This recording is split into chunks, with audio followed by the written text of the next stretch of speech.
Welcome to the Beeson Podcast, coming to you from Beeson Divinity School on the campus of Samford University.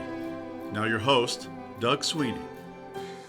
Welcome to the Beeson Podcast. I'm your host, Doug Sweeney, and I'm joined today by my friend Joel Lawrence, the president of the Center for Pastor Theologians. Dr. Lawrence is a pastor who served a couple churches in his state of Minnesota.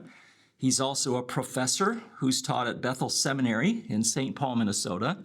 He's just delivered a marvelous commencement sermon for us here at Beeson Divinity School, and we're thrilled to have him on the program. So thank you, Dr. Lawrence, for being with us. Thanks, Doug. It's great to be here. Really appreciate it. Let's start by introducing you to our podcast audience. Sure. Just tell us a little bit about who you are, how you came to faith in Christ, how you decided that the Lord was moving you into full-time ministry. Yeah, sure. So I grew up in a pastor's home in San Jose, California, and then in Dallas, Texas. My dad became a professor at Dallas Theological Seminary. So I grew up in a faith world, in a pastoring / academic world. But I always say faith didn't really come easily to me. I never really rejected it as a child, but just it never really made sense to me as I was growing up, going through high school.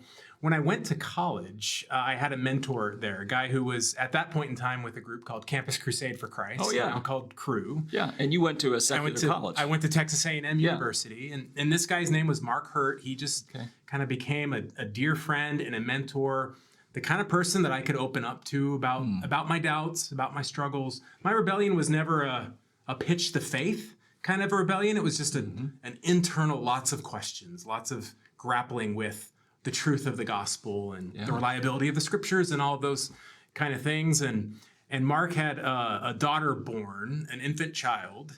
And on Saturday mornings, I would go over to Mark's house and his wife, Pam, and Mark and I would get in the van and we'd take his daughter out, about a 30-minute drive out to this little small town outside of College Station, Texas, where we'd get kolaches.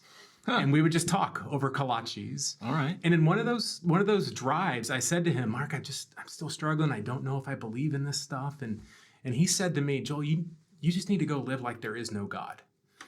Which is a pretty bold thing to say to a sophomore in college. Because that could have gone a lot of different directions. Yeah. But at that moment, I knew that I couldn't. And it wasn't that I couldn't because I didn't want to disappoint people or because I didn't want to disappoint my parents or it just connected me in to a faith that was there that I hadn't yet really understood or even recognized. And so I kind of marked my life from that point on into a process of faith-seeking understanding. Yeah. Right now I had the faith, but all my questions didn't just magically disappear. But now I could ask them from within the frame of faith and explore who God was from within the frame of faith, but still have lots of questions about the things of God, the mystery of God. So I went through college then and went to seminary in Dallas where my dad was a professor. Right after college? 2 years after. I was on a church staff for 2 years. Oh. Got married during that time. And then Mindy and I went to DTS. And I went there not sensing a call to pastoral ministry or to a vocation. It was really more of intellectual exploration, continuing to do this faith-seeking understanding. Yeah. And it was there, I was in a history of doctrine class with a man named Dr. John Hanna. Oh, he's a friend of mine. He's a wonderful man. Yeah. And that class was the second semester of my first year.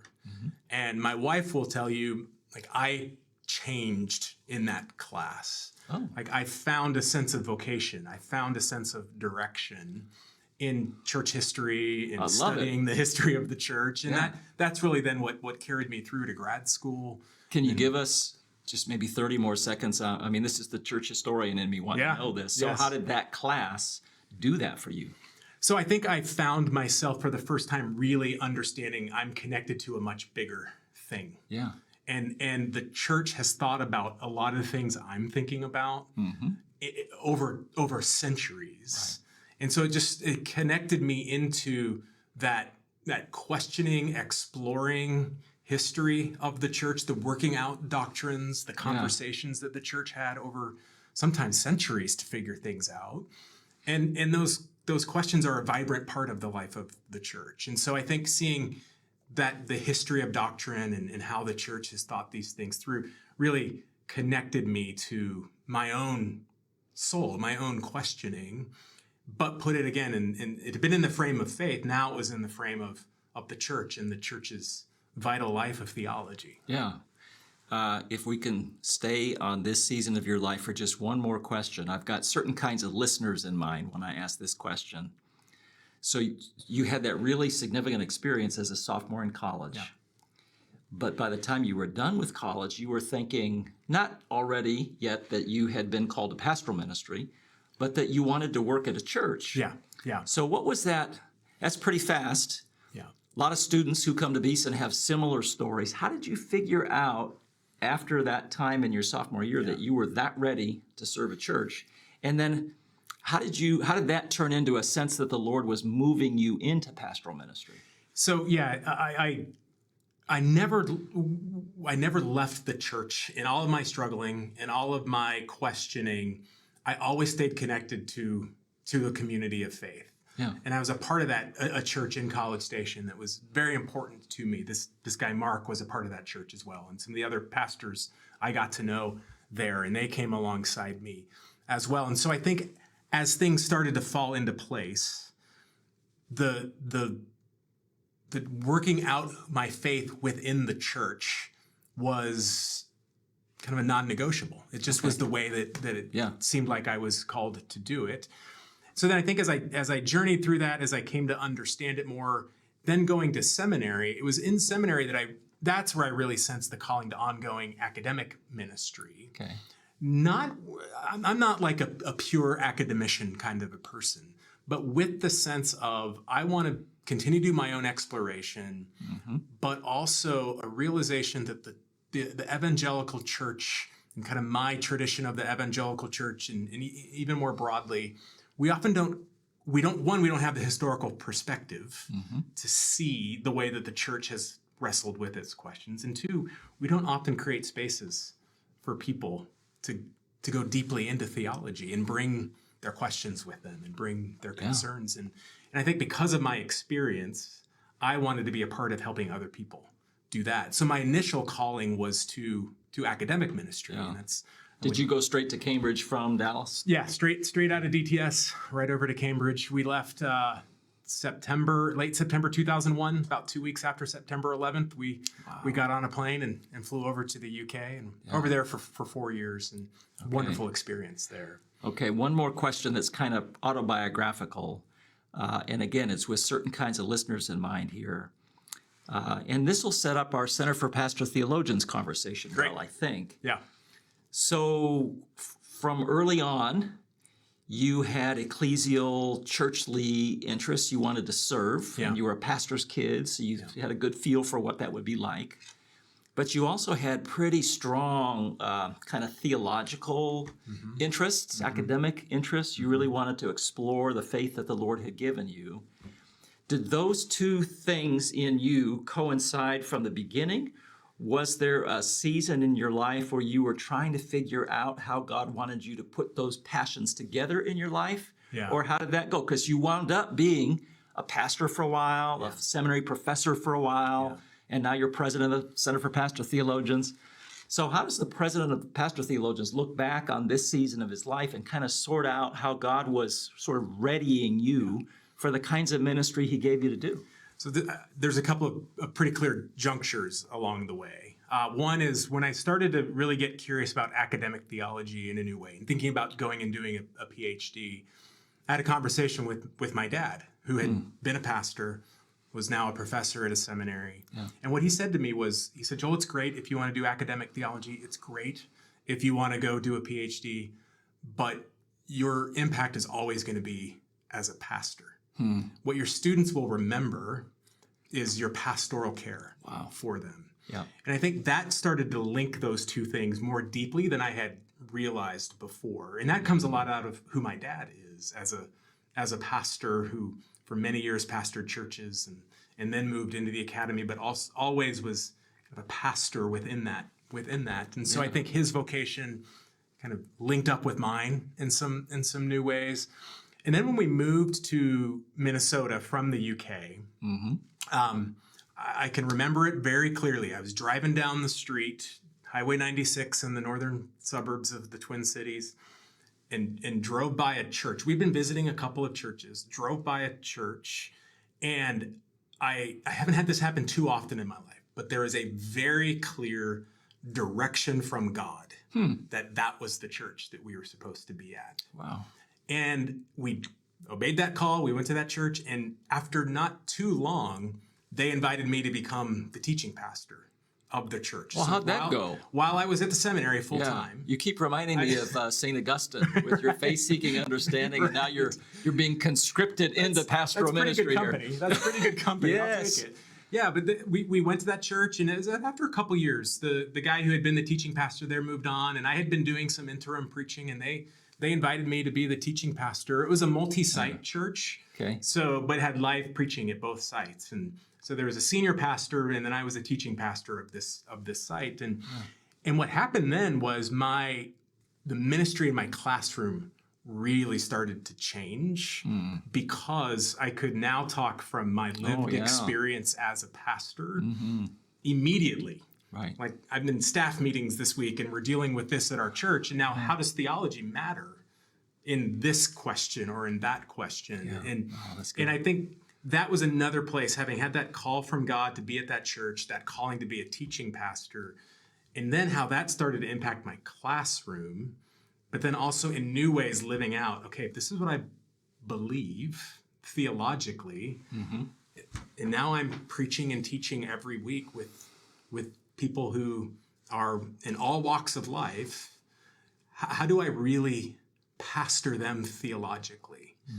And that coincided with the work of the founding of the CPT, which came from a group of us that were in Cambridge together, kind of the seed group. The idea, told the story multiple times, was one of our colleagues, Gerald Heastand, was in one of your classes, and he had this vision of theology for the church. And so a number of those things kind of coincided. And it was right as I was stepping into that role at the church that the CPT came online. And Todd and Gerald, the co-founders, invited me to come and be a part of that first group. And it was really in a lot of ways through that my vocation started to shift from full-time in the academy to sensing God was calling me now to move to a church. And I did that a couple of years later and was pastor of a church for 8 years following that. That is a perfect segue to the conversation I want to have for the next few minutes about the Center for Pastoral Theologians. Yeah. People who listen to our podcast already know that I care a lot about the Center for Pastoral Theologians, and I've been involved for a long time. We started referring pretty quickly to the CPT, and some people listening to us now might not know what the CPT is. Yeah. Though probably right now they're figuring out. Let me just ask you, as the president of the Center for Pastoral Theologians, the CPT, what is it? I think once you tell us what it is, everybody's going to know how the Lord prepared you to lead it. Yeah. But what's the vision? What's your sense of mission and purpose? What are you trying to do? So the mission of CPT is forming pastor theologians to shepherd the church in our complex world. And what we mean by that is we're convinced that the pastoral office is a theological office. Pastors are the theologians of the church. Yeah. Amen. And we've lost that vision for the pastorate, and for lots of reasons, and we can kind of go back and explore historically what happened there, but particularly in American evangelicalism, we've lost that vision of the pastor as the theologian of the church. And what I mean by that is not pastors who hide away in their studies and read Aquinas and the Latin all day. We want pastors who are shepherds of their congregations, but they're shepherds of their congregations from an identity as a theologian of the church who is called and equipped and gifted to lead the church into a deeper knowledge of who God is, to lead the church into the mysteries of God, to lead the church as a worshiping community, to worship God rightly, to resist some of the trends towards kind of a negative pragmatism of just churches about what works to get the successful criteria that we want. The church is a theological body. It's formed by God. It's as theologians of the Reformation say, it's a creature of the Word. It's a product of God's work. And if it's that, then there is a sociology to it, but it's a theology that's underneath all of it. And so if pastors don't have that vision and understand their identity as theologians, then the church is going to be off the mark on what it's called to be. And so the driving passion of the CPT is encourage pastors, largely through connecting them in relational communities with each other, to live out this vision of the pastor theologian. Yeah, wonderful. What a privilege to serve as the leader of that organization. It's a huge honor. It's a huge honor. It truly is. Yeah. So the kinds of people who listen to our podcast are kind of seminary students and prospective seminary students who are wondering about Beeson and seminary and wonder what the Lord's doing. Pastors, many of whom are alumni of Beeson, but not all. People who are in the trenches of pastoral ministry, trying to stay sharp. And then some lay people as well who love their pastors and are serious disciples and have a connection to Beeson one way or another. We have a big thriving lay academy program here. Right. So I'm telling you that to set up this question. How can people of those three sorts, the seminary students or prospective students, the people in pastoral ministry currently, and even people in their churches who aren't pastors themselves but love their pastors, how can they get kind of connected in to the ministry of the CPT? Yeah. And what do you want them to be thinking about? What do you want them to be sensing from the Lord, feeling about the significance of the ministry of the CPT for them? So I think for the students, I would say, one, if it's prospective students, encourage them to come to Beeson. I think wow. Beeson, And I didn't even tell you to say that. You didn't. But I love what's happening here. I'm such a fan of you. I'm such a fan of your faculty, the model that you have here. So I said this to your faculty a little bit ago. As I travel around, people ask me about seminaries. I strongly encourage them to look at Beeson because I think Beeson's it's one of the best things going right now. So students come here. If this vision of the CPT is capturing to you, you're going to find a lot of it here at Beeson. Your influence, your faculty understands this. And I think that's hugely important. You know, current students, I don't know how many are in the student fellowship group that there is here at It's Beeson, usually almost 15 every time. Yeah. So encourage them if they have the opportunity to be a part of that. We've established these fellowship groups at various seminaries. As students are in their formal theological education, to catch a vision of the pastorate as pastor theologian, so that maybe as they're thinking about what comes after seminary, if it's going right into a church, then they're thinking in this vein of how to be a pastor. Or if they're thinking about further education, by all means do that, but do it in service of the church. Yeah. That's a stewardship of education for the sake of the church. Yeah. I think for local pastors who are part of the Beeson alumni community, obviously you can go to our website, pastortheologians.com. We have resources there. We have a conference. We'd love to get people connected. But I think more broadly, the CPT doesn't have the corner on the pastor theologian. This is a movement. This is something that is a reclamation project from the history of the church. So what I'd say is explore what is your operative understanding of your identity as a pastor. And are there ways that you feel, and this is very common for pastors, that perhaps some of your identity has been taken over by maybe good things, but more of the pragmatic kind of things that can tend to drive our churches? And just pray for the Spirit to be at work in you to make you the kind of theological leader of the church that you need to be, and find peers, find people, and we could help get people connected if they want to reach out through our website. And then for lay people, I was having this conversation not too long ago. Someone was asking me as a layperson, like, what can they do? Yeah. And I said, one of the things you can do is in a healthy way, in a good way, demand that your pastor be more of a theologian if you're not getting that from your pastor. What a blessing that would be to your pastor. Absolutely. Let alone to the whole church. Because the church really does have a large say in how this goes. And this is one of the challenges pastors face is if they want to live out this identity, but the church isn't amenable to it for whatever reason, then it can be a much easier thing just to kind of comport yourself to the desires of the people of the church. So if the people of the church are saying, we need more, we need deeper roots, we don't need somebody just going to come up and be a blowhard and use lots of big words and have no connection to our lives. That the pastor is responsible to do that, but the church needs more today. We need deeper roots, and so it's encourage lay people just to, again, healthily, but encourage your pastor towards this, and encourage your peers, the people in the church. Why we need this? Why we need this vision of the church first, and then the pastor who can shepherd that vision. So when this episode of the podcast drops, we're going to tell people about your commencement sermon as well, and send them to it, ask them to watch it or listen to it. Can you give them a little teaser? What did you preach to the graduating students at Beeson Divinity School about today? Yeah, really a blessing to be here. Again, thank you for the invitation. And I encourage the students to crucify their diploma. That was kind of the heart of the sermon. Yeah. Oh, you're such a downer. I know, right?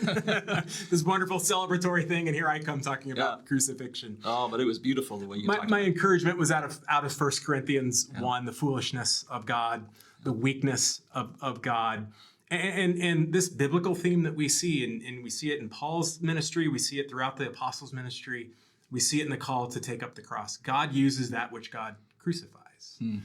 And it's vital for us. And what I wanted to communicate to the graduates today was the beauty of receiving this diploma, the symbol that it is of prayers and support and all kinds of people that have brought them to this place. That's beautiful. But there's also a danger in it that Paul warns us about in 1 Corinthians 1, the danger of relying upon our own wisdom, relying upon our own strength. And so I just wanted to encourage the students as they go from this place, as they go out into ministry, to bring their diploma, to offer it to God as a sacrifice. And to trust in the strength of God's weakness that guides us in life. Thank you for speaking into our lives in that way. And listeners, I really encourage you to go check it out. We're about out of time. Dr. Lawrence, I do have a last question that I ask everybody. Our podcast listeners really do like to pray for what God's doing at Beeson, for the students at Beeson, the professors, and so on. They like to pray for guests as well. If our listeners are going to say a prayer or pray in a little bit of a regular way for Pastor Joel Lawrence, Dr. Joel Lawrence, president of the Center for Pastor Theologians, how should they pray for you? I appreciate that.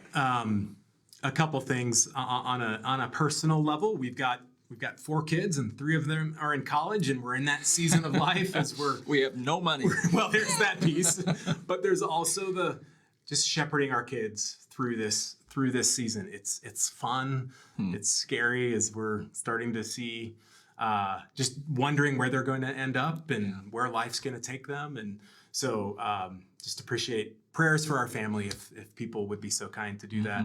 I think for the CPT, just pray for favor from the Lord to expand our ministry reach so that more and more pastors can be connected. And we're not trying to be some huge conglomerate, some big thing, but we are. I think God has called the CPT to a very particular role in the life of the church in this moment, to commend this vision of the pastor, but then to create these communities and structures where pastors can be strengthened over years, and giving God providing for us the right pastors to be connected in, and all that we need in order to serve them. I would be very grateful for prayers for the CPT for that. Okay, listeners, this has been the Reverend Dr. Joel Lawrence. He is the president of the Center for Pastor Theologians. He preached a wonderful sermon at our graduation ceremonies today. Please pray for him and his family as Joel and his wife Mindy even maybe are beginning to think about what it would be like to be empty nesters someday once we get all these kids through college. And please pray as well for the ministries of the Center for Pastor Theologians and the mission and the movement that they're trying to serve.